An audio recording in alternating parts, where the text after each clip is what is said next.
Hi, I'm a drawing that watches stuff, and it's time to rock out with heavy percussion and that one guy from Flight of the Conchords.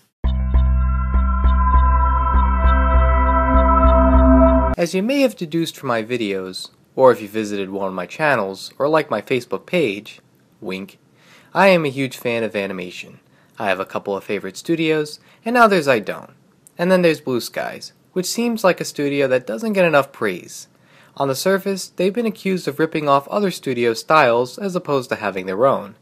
I could not agree with this at all.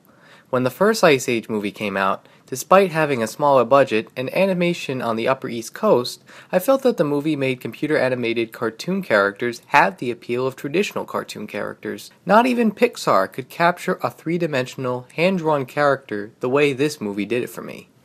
For me, it's a trend that lasted beyond Ice Age and has went into other works. To prove for this, when it comes to adaptations of works by illustrators by William Joyce or Dr. Seuss, they always manage to hit the nail on the head with this style. Have some substance in their films as well, and you have an entertaining movie. Now, I'm not going to make it seem like they're completely perfect. If there's anything I feel Blue Sky needs to work with, it's their sequels. The Ice Age sequels have become a joke in on themselves. They feel more like direct-to-video movies as opposed to worthy successors to their original. Now, seeing that Rio has entered the ring, does it manage to have the same type of fodder to keep making money for Fox? Let's find out. Rio 2 opens with the couple from the first movie now living together with children. Love and marriage, da-da-da-da-da-da-da-da. When their owner discovers that their kids need to enjoy the outdoors, they take a vacation to the Amazon. Funny that their choice of destination is ridden with man-eating piranhas and mosquitoes the size of beer bottles, but then again, these protagonists look like distant relatives to the Twitter bird from hell. So now the family is in the jungle of Brazil, only to find that Anne Hathaway's family is still alive. There's a conflict where the owners of the birds encounter a logging team that destroys the wildlife, but it's not really a conflict that impacts the main characters until the end of the film. The closest it has to having an impact on Anne Hathaway's father is that he distrusts humans. But that's nothing like an encounter with the villain that makes it feel really connected. Added on the fact that there's another conflict with the other villain from the first film, who's voiced by Jermaine from Flight of the Conchords, where he wants vengeance from Blue. But when the logging conflict could have been the focus, this one could have been cut out. This is the main problem that made Rio 2 frustrating for me.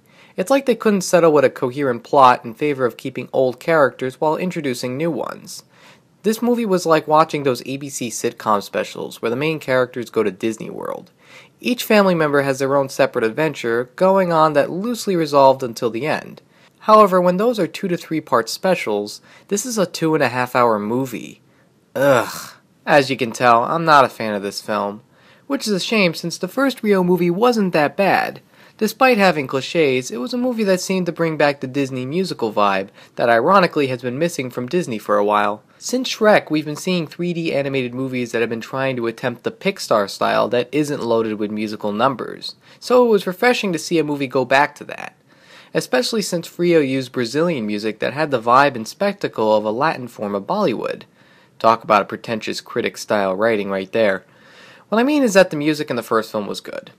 Most of the focus isn't on the music in this film, which adds to my disappointment. However, we get one Blue McCall who's a celebrity endorsement voiced by Bruno Mars that puts his musical spin on things.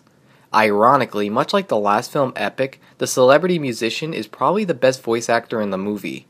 It's weird saying that since it seems like they got him for a star power alone. However, when thinking about casting people in animation, someone with rhythm would have overly expressive mannerisms both in voice and body. It would give a lot of reference for the animators to work with, so in that aspect it kinda works. It definitely doesn't save the movie. I found myself bored and unimpressed with comparing it to the original. I for one would recommend skipping it until Blue Sky comes up with the Peanuts movie in 2015. Seriously, check out the trailer, it looks awesome.